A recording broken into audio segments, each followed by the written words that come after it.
Баршаңызға қайырлы күн. Бүгін хит десерт трайфлдарды дайындап үйренеміз. Бұл видеода мен сіздерге бір рецептпен екі түрлі трайфлды жасауды үйрететін боламын. Біріншісі видеодағы көріп тұрған шоколадный және екінші түрі сникерс. Бұл десерттің ерекшелігі ол өте нәзік болып шығады, дәмі балмұздақ секілді. Менімен бірге дайындауға кеңес беремін. Коржына қажетті заттар: 3 штук жұмыртқа, 160 грамм қант, 100 грамм сары май, 1 шай қасық қопсытқыш, жарты шай қасық тұз, 160 грамм ұн және 40 грамм какао. Ең алдымен ыдысқа жұмыртқаны саламыз.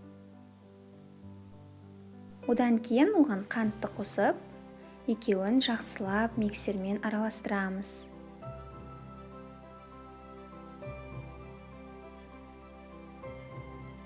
Екеуі араласып көпіргеннен кейін оған бөлме температурасында тұрған жұмсақ сары майды саламыз және оған тұзды қосамыз.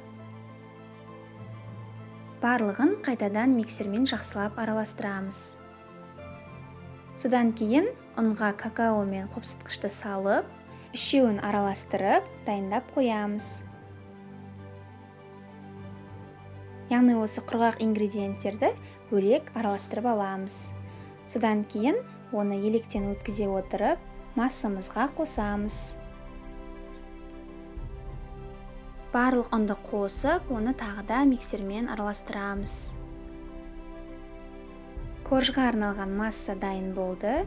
Оның қоюлығы осы видеодағыдай болуы қажет. Содан соң формаға немесе противеньге пергаментті қағазды орналастырып, оның үстіне барлық коржды осылай бір тегістеп орналастырып аламыз. Содан соң оны 180 градус қызып тұрған пеште 20-25 минут пісіреміз.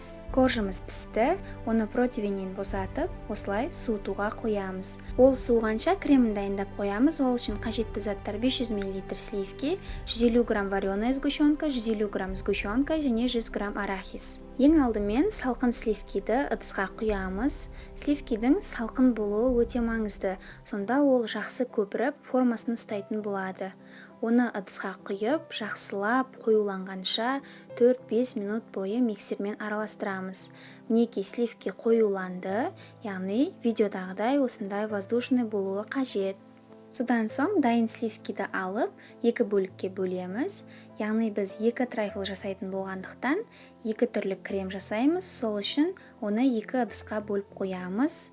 Содан кейін біреуіне 150 грамм сүтті сгущенканы қосамыз және екінші ыдысқа қайнатылған, яғни вареная сгущенканы қосамыз. Және де екеуін екі бөлек 1-2 минут бойы миксермен араластырып аламыз. Бірінші ақ сгущенка қосылған кремді және екінші вареная сгущенка қосылған кремді осылай миксермен 1-2 минут араластырамыз. Кремдер дайын болды. Көріп тұрғандарыңыздай осындай воздушный және өте нәзік болып шығады. Содан кейін суыған коржды алып, оны бірнеше бөліктерге бөліп, ұнтатып, осылай видеодағыдай кішкене бөлшектерге бөлеміз. Барлық коржды осылай алдын ала дайындап, кішкене ұсақ бөлшектерге бөліп аламыз. Неке осындай болуы қажет. Содан кейін трайфлдарды жинаймыз. Ол үшін осындай арнайы ыдысты қолдансаңыз болады, немесе ол болмаса, кез келген үйіңізде бар ыдысқа жинай берсеңіз болады. Осылай ең астына барлық ұсақталған корждарды орналастырып аламыз. Содан кейін вареная сгущенка қосылған кремді алып, біреуінің үстіне орналастырамыз. Яғни бұл крем сникерс трайфлына арналған крем. Осы кремді алып, барлығының үстіне жақсылап орналастырамыз. Содан кейін кремнің бетін тегістейміз. Менікі секілді пышақ қолдансаңыз болады, немесе кез келген қасықпен тегістесеңіз болады. Содан кейін кремнің бетіне арахисті салып, тағы да оның бетін тегістеп аламыз. Неке сникерстің кремі дайын болды. Енді милка десерті, яғни шоколадный трайфлдың кремін орналастырамыз.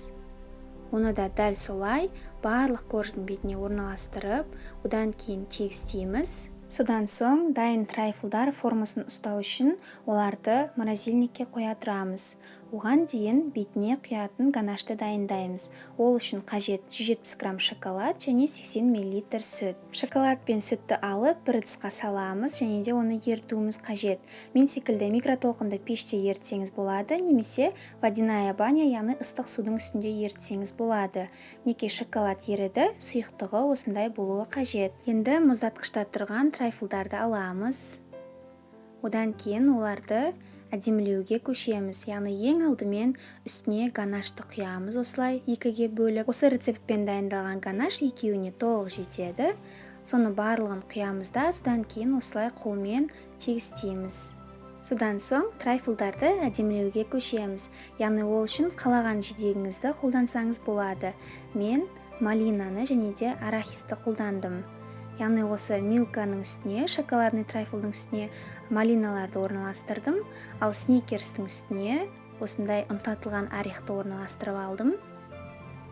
Және де олардың араларына малинаны салдым. Осылайша қалаған жидегіңізді орналастырып, трайфлдарды әдемілеп алсаңыз болады. Және мен содан кейін милканың бетіне ақ шоколад септім.